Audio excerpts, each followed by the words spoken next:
देखिए, बात बड़ी सीधी सी और बात बड़ी साफ है कि जब भी आपको कभी कंपैरिजन करना है, एडजेक्टिव का कंपैरेटिव डिग्री लोगे और जिस भी क्वालिटी को लेकर जिस जिसके बीच में कंपैरिजन करना है वो आपको करना कैसे है, उस चीज़ का ध्यान रखिएगा बड़े उससे। अब ये जो सेंटेंस लिखे हुए हैं ना, तो she is cleverer than him और English is like by me more than she. अब यहाँ पे किसी ना किसी बात को लेकर कंपैरिजन हो जरूर रहा है। यहाँ पे आप देखोगे ना, तो दो पर्सन के बीच में कंपैरिजन है क्वालिटी को लेकर, वो है क्लेवरर।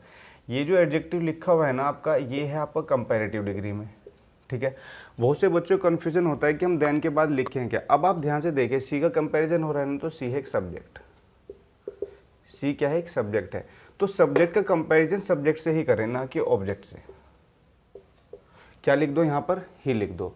तो कहानी बड़ी साफ सी मैं आपको बता रहा हूँ कि हमेशा जब भी कंपैरिजन करो तो इक्वली करो, यानी कि सब्जेक्ट की तुलना आप सब्जेक्ट से करें, ऑब्जेक्ट की तुलना आप ऑब्जेक्ट से ही करें। यानी किसी भी तरह का, यहाँ तक कि आप इन्फिनेटिव की भी तुलना कर रहे हैं ना, तो वो इन्फिनेटिव से ही करें।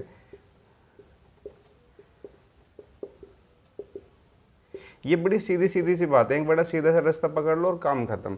अब सेकंड सेंटेंस देखोगे कि English is like by me more than she. इसका मतलब मैं ये कहना चाह रहा हूँ कि इंग्लिश को जो है ना, मैं पसंद ज़्यादा करता हूँ किसकी तुलना में? शी की तुलना में। अब यहाँ पे ध्यान से देखोगे ना, ये एक प्रीपोजिशन है और ये मी है इसका ऑब्जेक्ट। इन दो पर्सन को लेके ही तुलना हो रही है, कौन ज़्यादा पसंद करता है, वो लिखा हुआ है। अब वो कंडीशन यहाँ पे सब्जेक्ट लिखा हुआ है, जब कंपैरिजन ऑब्जेक्ट का होगा तो ऑब्जेक्ट से ही होगा, तो आप यहाँ पे क्या लिख देंगे?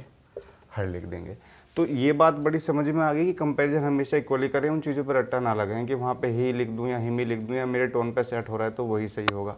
ऐसा कुछ भी नहीं है। देखिए,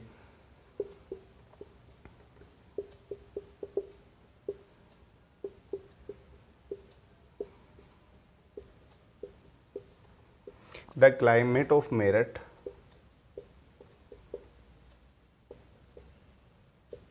इज हॉटर देन देहरादून लिख लो।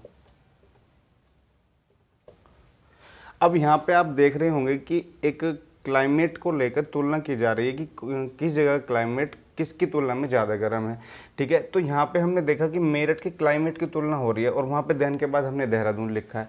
तो कंपैरिजन हम दरअसल किसी पर्टिकुलर प्लेस का नहीं कर रहे, उस प्लेस के क्लाइमेट का कर रहे हैं। तो वहाँ पे देन के बाद हमें लिखना चाहिए था द क्लाइमेट ऑफ देहरादून, ठीक है। तो इस देहरादून को यहाँ से हटा दीजिए और यहाँ पे क्या लिख लीजिए? The climate of Dehradun.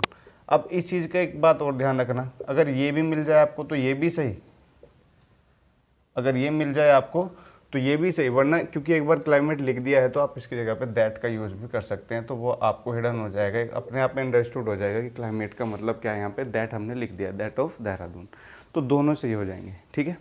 तो बात बड़ी सीधी सी है, जब भी कंपेरिजन करें हमेशा इक्वली करें, ठीक है। इन्फिनेटिव को इन्फिनेटिव से करें, जिरन का जिरन से करें, सब्जेक्ट का सब्जेक्ट से और ऑब्जेक्ट का ऑब्जेक्ट से। ये आपको देख लेना कि कंपैरिजन हो किस किस के बीच में रहा है, बस इतना आइडेंटिफाई करना है और काम आपका सॉल्व हो जाएगा। Thank you.